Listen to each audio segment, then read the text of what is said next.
everyone, this is Dave Dubeau with another episode of the Property Profits Real Estate Podcast. I hope you're doing well. We're off to a great start with this episode, that's for sure, because I've got a relatively new friend of mine, but definitely an old hand when it comes to being an entrepreneur and being a real estate investor, and that is Mr. Alfonso Cuadra. If you're not familiar with Alfonso, you should be. This guy's all over the place. He's made a splash in many, many different industries, and most recently, he's one of the famous frontline speakers with Keyspire.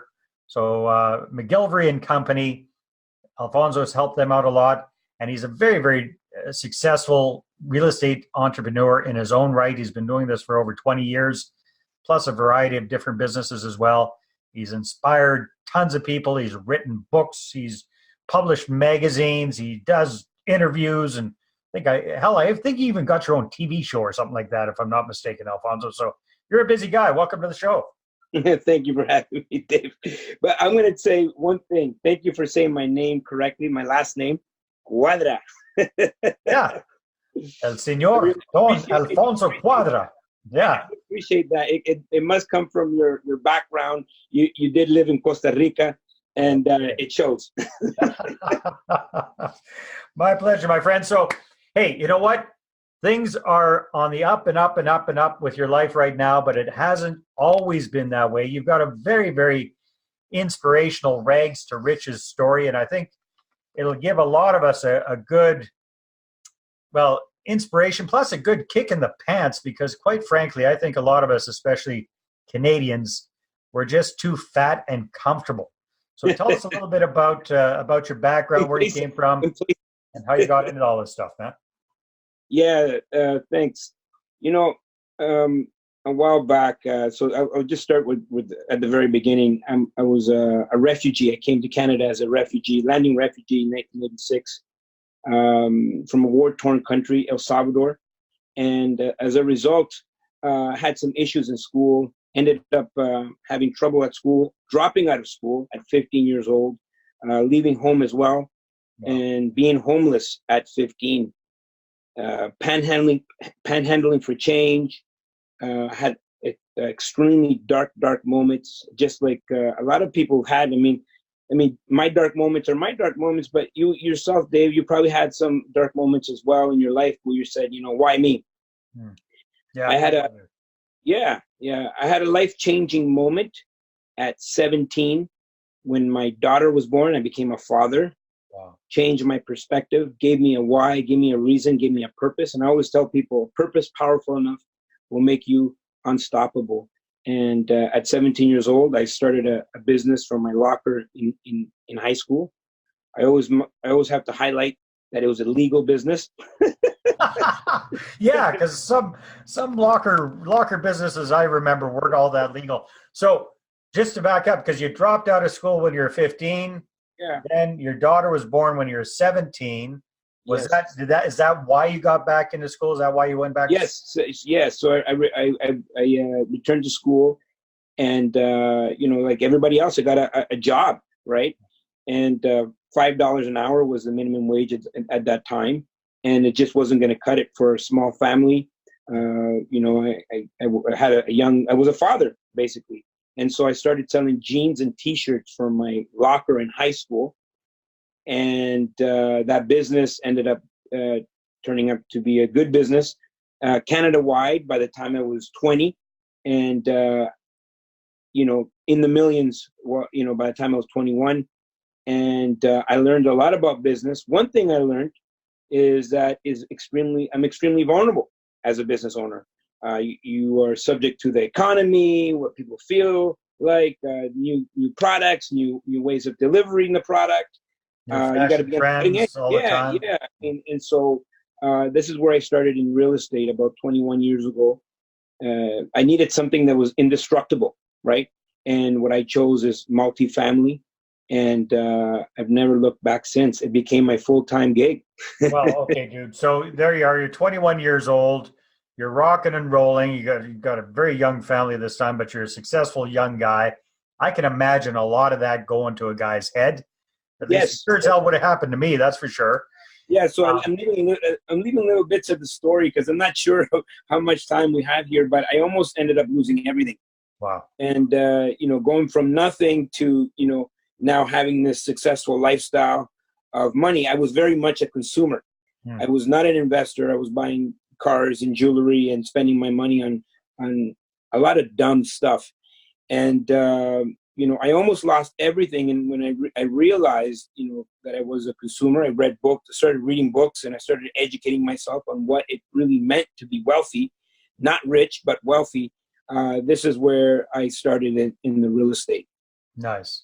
So did you start right out of the gate into multifamily investing, or what was your first property? My first income property. So I started with, like everybody else, with the onesies and the twosies, thinking that that's all I could afford. Quickly found out that that's not a real investment. So my first income property was a duplex that I converted into a triplex. And I was able to leverage that a few times, do a refi within the same month. And my first year I ended up with 10 properties. Wow. And I've never looked back since. Yeah. Very, very nice. Very nice. All right. So then you made the switch and you started focusing on larger multifamily properties. And that's how you and I first met, was through our mutual friend and acquaintance, Mr. Ken Beaton. Yes. So yeah.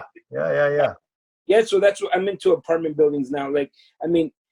People don't start off in apartment buildings. What I discovered quickly is, I would buy, the second I would buy a 5 or a 7 unit building, I would think wait a minute, this is the exact same work as this triplex. Actually, this triplex is more of a pain in the behind than this 7 unit. And so then I said, okay, let me buy between 7 and 10s. And then, when I bought the 10 to 13 units, I remember thinking whoa, this is this exact same work as this 3 unit or this 7 unit.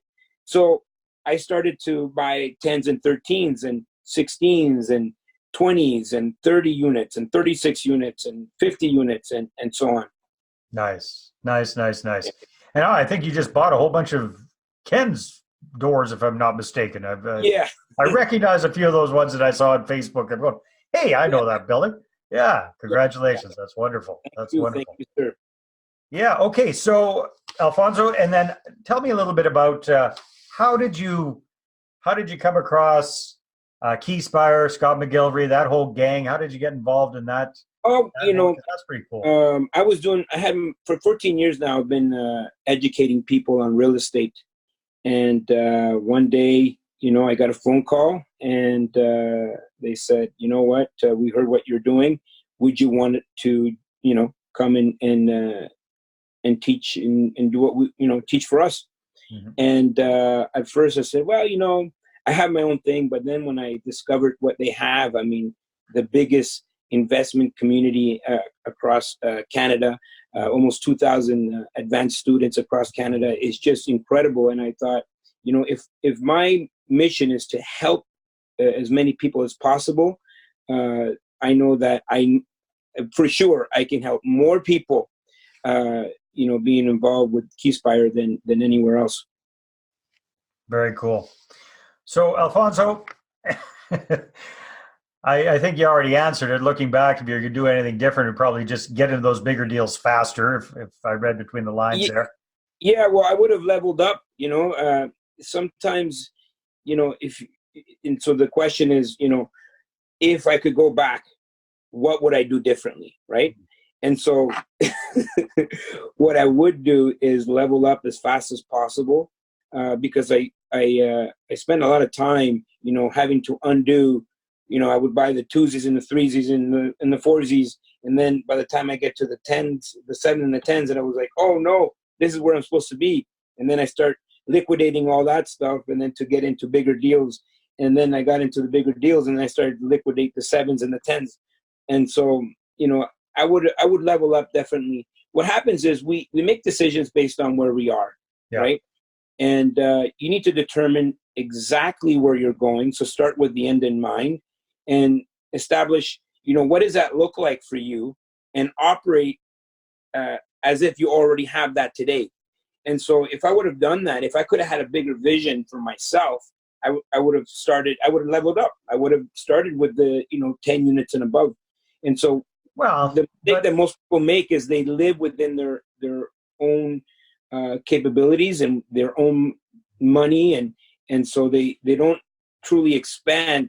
They're just stuck in this, what's comfortable. Well, I agree with you, but also, I mean, you only know what you know at the moment, right? So always 20/20 hindsight, it's a lot easier. Yeah. But now that you've been in the education business for a long time, and I know you've worked with lots of people, what do you think is the biggest mental block that we have that just, it seems like when we're younger, we're more willing to take that risk. We're more willing to jump in with both feet. We're more willing to do that. But I know you've got a ton of middle-aged students. How do you help those people break that comfort zone wall down and start thinking really big, right? It's a challenge. I've seen that. Well, it starts at the very beginning. The goal for a lot of people is to be comfortable. Yeah, for sure. That's your biggest mistake right there, right? Because you can't grow. Like, if you don't take risks, you can't grow. And if you can't grow, you're not going to be fulfilled. And if you don't have life fulfillment, you can't be happy. And if you can't be happy, then why are we here? And so at the end of the day, people get into their own ways. They get in not only do they get stuck in their own ways, but they get in their own way. Yeah. And so your biggest obstacle will always be you, plain and simple. And so we tend to, Rich Dad, Poor Dad, how many copies of that how many copies has that book sold, I don't know, I don't even know, way over 20 million. Yeah. Think about it. Anybody you come across, I read that book. Yeah, right. Actually, I have a book right here, Rich Dad, Poor Dad. One of the books that I read at the very beginning. Dave, show me which the page that says to buy your own personal residence as an investment. It's not in here. Not in there. No. People skip that part and make that very first mistake. And so because we're programmed as kids in the education system, we're programmed to make all these investments that are just, there might be good investments for everybody else. But if as an investor, these are all consumer-based decisions that people are making, like mutual funds, your own personal residence. Everybody played Monopoly. Nowhere in Monopoly does it say buy your own house, right? Yeah. Our parents told us, don't rent, buy, because you're making the landlord rich. The message should have been, don't rent, become the landlord. Right. Right. And so, or better yet, buy the apartment building and live in the damn thing and have everybody else pay for your rent. Yeah. Right? And so, people have these ideas, and so it's very difficult to break down all this programming that has been happening since you were in grade 2. Yeah. Right. Yeah. And so and by the way, some people can break through. Some people start to get it. Right. And those are the people that are, you see them like 5-6 years down the road, and they're owning, multi-units, and they've created freedom for themselves. Yeah, definitely. All right. Very, very well put. So, again, and so us getting in our own way is a big mistake people make, or a big challenge that they have to overcome. Thinking too small, another big challenge that people have to overcome. What are some of the other big things that get in people's way when it comes to becoming successful real estate investors? Because again, I know you've been around the game for a long time. Yeah. You see people come in, some rock and roll with the same education, others completely flounder. What's the difference? Biggest mistake that people make, that I see from my perspective, is they don't promote enough. Plain and simple. Okay. Yeah. You can have the best business in the world, the best property, but if people don't know that you're doing it, it's useless. And so people do business with people they know. And I always tell a lot of my students or people that I'm mentoring or anybody, you have to get out there. You have to market. You have to invest in yourself. People's business cards and the way they present deals, everything's done on the cheap. Everything's done based on where they are and where the budgets that they have. But if they were to realize, you know what, I want to go over here, right? If I want to go over here, I need to operate in that way today. And so the marketing, the investing in really nice business cards, really great websites, all those marketing materials, those are all things that people don't do, and they wait for 5 years because everybody's saying, well, when I make it, then I'll start letting people know. No, right. That's not how it works. You got to let people know today, and then you'll make it. Very good. So for somebody is kind of saying, okay, well, that sounds good. What are the first steps you would suggest to somebody because again, what I find, Alfonso, you probably see this as well, is a lot of new real estate entrepreneurs, they're coming from a job background where they've been a clog in the machine. They've been an employee all of their adult lives. They've got that's all they know. Now we're bringing them out kicking and screaming to becoming an entrepreneur, a real estate entrepreneur, but they aren't really geared up for it. So or they don't have the background. So where would you suggest people start when it comes to marketing and getting the word out about themselves if they don't have a clue, if they haven't done that kind of stuff before? I had a mentor one time share something really powerful that I've never forgotten all these years. And he said, the most valuable real estate is not in your portfolio, Alfonso. The most valuable piece of real estate is actually on the stage. From the stage, people have inspired people to go to war. From the stage, people have stopped wars. From the stage, people have created visions that we are living today. If you can master the stage, you will always get the business, right? So the very first piece of advice that I tell anyone, find a niche and become an expert at that niche and go. I mean, you have no idea how many investment clubs there is out there. Get out there and start talking, start sharing, start teaching, start giving. And as a result, you will attract people into your business. Very, very well said. And now it's better than ever because not only do you have all those live real stages you can talk from, but you've got these kind of things as well. You can podcasts. Yeah, it's incredible. It's incredible the leverage that we have, the ability to gain an audience quickly, right? And be everywhere. People said to me, Alfonso, why did you go on TikTok? Right? Well, guess what? I'm the only real estate guy on TikTok, and I'm getting massive amounts of audience and views because I'm the first one there. Well, you got some pretty slick moves too. That might be it too. I didn't even know what the hell TikTok was until I saw you popping up doing your red day dance or some damn thing. So people always ask me, Alfonso, where should I market? And my answer is always everywhere. Yeah. Write a book. The second you have a book, you have a website, you're speaking in front of audiences, you are now an expert, right? And so if you can master that one part, it's going to be easy to funnel people into your business. And so, as you know, you can only go so far with your own money, with your own time and your own credit. You do need other people's money, other people's credit, other people's time. And the only way to get that quickly is to start becoming an expert now. So, Alfonso, correct me if I'm wrong, but I'm going to make a guess here. And my guess is that you've never been a shy guy. Would that be would I be fair in saying that? You know what? I was never a shy guy, but I did have problems speaking in English in public, right? I come from Latin America. My brain sometimes is thinking in two different languages. So I was very self-conscious. First of all, what if I missay a word or something, maybe I don't, people will find out I'm not educated or whatnot. All those things are about me. The message is what matters, and how people feel about your message and what they can do about what you're saying. And so once I got out of my own head, I was able to communicate, engage with people, and actually be of service to them.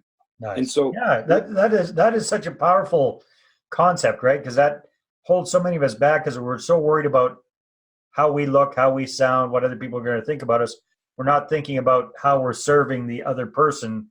Yeah. What the hell we have to say. Yeah. That's and so it's very self-centered, right? Like, what are people going to think about me? You know, I've done TikTok videos that have like 9,000 views where I'm doing things that are silly, but you know what? As a result, I had one person actually 2 months ago start, consuming everything that I had online. Wow. Then reached out to me and said, we want to become a joint venture partner with you. We have about $500,000 to invest. And so it pays to be yourself. It pays to be authentic. It pays to be out there. It pays to be, serving and creating content like this, podcasts like this. This is a big commitment that you have. I mean, you need to have guests on a weekly basis. It needs to be engaging. You have to do your research before you bring on somebody here that it's speaking out of line or giving advice that doesn't serve people. That's a big commitment. But as a result, you have attracted thousands and thousands of people to you. And so that's exactly how it's done. Anybody can do this. Yeah, very good. Very well said. All right, my friend. Time flies when we're having fun. We'll have to come back and do part 2 of this at some point in the future. We're done. We are, man. We are done. Time flies. So if people want to find out more about Alfonso Cuadra, what should they do? They can go to alfonsocuadra.com. Or go to Google, Alfonso Cuadra. I'm on everything. You can go to my TikTok, my Instagram, my Facebook, my everything, LinkedIn. I'm everywhere. Perfect. Awesome. Check it out. And thank you very much for tuning in. And thanks, Alfonso, for being on the show. Really appreciate it. Thank you, sir. All right. Take care, everybody. Well, thanks very much for checking out the Property Profits podcast. And if you like what we're doing here, please head on over to iTunes, subscribe, rate us, and leave us a review. Be very, very much appreciated. And if you're looking to create a regular flow of inbound investor inquiries about your real estate deals, then I invite you to attend one of my upcoming live online demonstrations. And you can check that out at investorattractiondemo.com. Take care.